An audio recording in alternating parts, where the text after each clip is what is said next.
You woke up today after 8 hours of sleep. You followed the routines, drank the caffeine, and checked every box on the wellness list. Yet, the moment your feet touched the floor, you felt a heavy, invisible gray fog pressing against your skull. This isn't a lack of vitamins or a failure of discipline. This is a cognitive bankruptcy. You are exhausted, not because you are doing too much, but because your brain is running a high-stakes simulation it no longer knows how to shut down.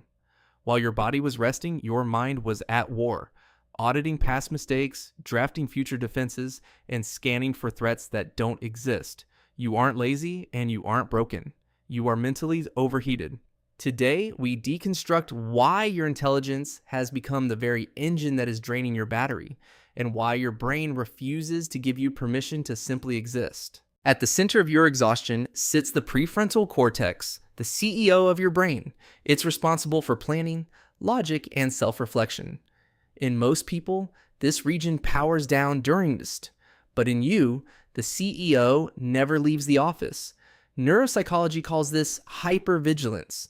Your brain is stuck in an evolutionary feedback loop designed for survival.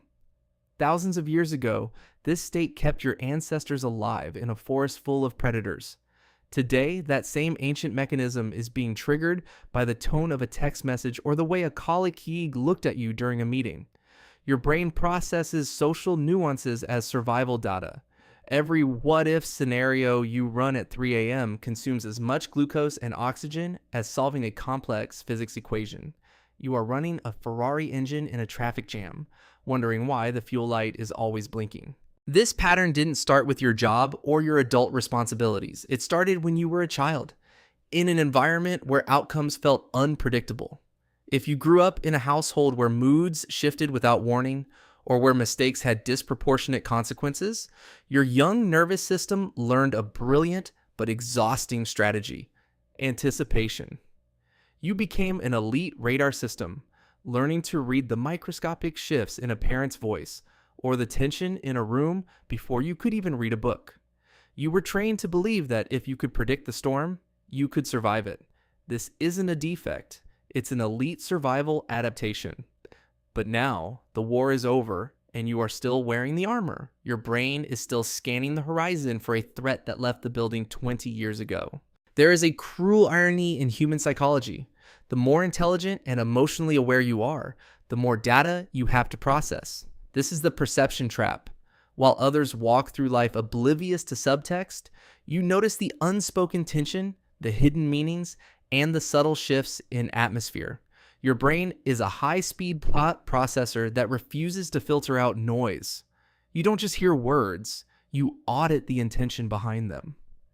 This high-definition awareness is what makes you empathetic and perceptive, but it's also what makes you hit a mental wall faster than everyone else.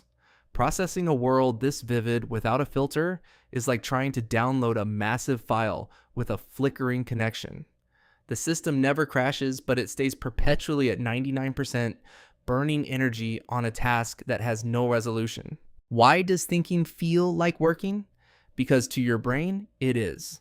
Cognitive psychologists describe a phenomenon called the illusion of mental progress. When you spend hours replaying a conversation or mapping out a potential conflict, your brain releases small amounts of dopamine. It tricks you into feeling like you're solving the problem. In reality, you are just looping. Every minor choice, what to eat, how to phrase an email, which task to start first, drains a finite resource called cognitive load. By the time you reach midday, your decision-making reservoir is empty, yet the world keeps demanding more. This is why you feel paralyzed by simple choices. Your brain is a spent battery, yet it keeps trying to run background apps that have been open for weeks. You aren't failing. You're simply out of memory. We often think of anxiety as a purely negative emotion, but neurologically, it's a stimulant. When you overthink, your brain is partially being rewarded for the activity itself. Every near-miss scenario you construct triggers a survival response that keeps you alert. This is the anxiety loop. Your brain has been conditioned to believe that if it stops worrying, something catastrophic will happen. It treats the worry as the shield. If I stop thinking about it, I'll be caught off guard. This is why just stopping it is impossible. You aren't just thinking, you are gambling with your sense of safety. Your brain has created a chemical incentive to stay exhausted, convinced that the moment you rest is the moment the world collapses. You are a prisoner to a security system that has forgotten how to disarm itself. There is a specific kind of exhaustion that comes from performing normalcy.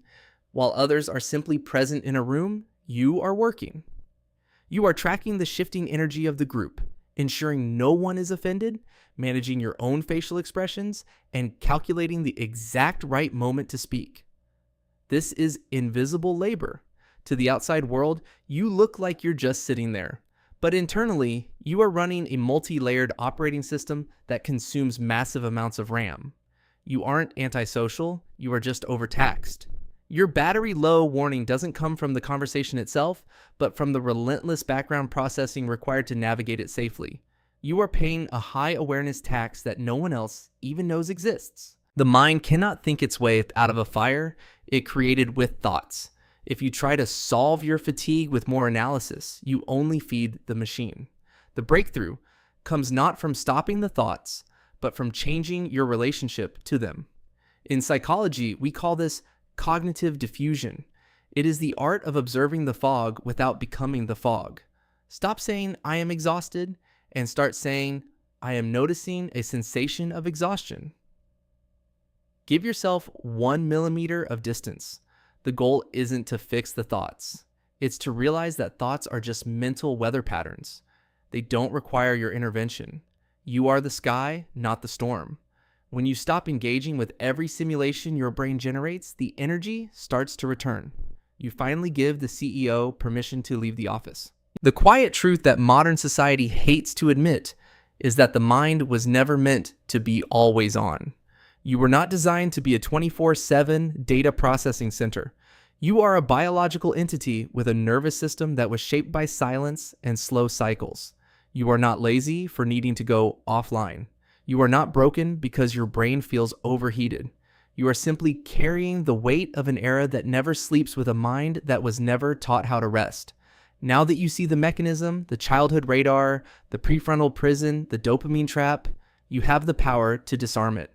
The world can wait for your response. The simulations can fail. Give yourself permission to be unproductive. The only way to win the game is to stop pulling the lever. Understand your mind. Finally, it is safe enough to rest. Tomorrow morning, the fog may try to return. The engine will spark and the radar will sweep the room. But this time, you hold the manual. You don't have to fight the machine anymore. You just have to unplug it. Welcome to the quiet.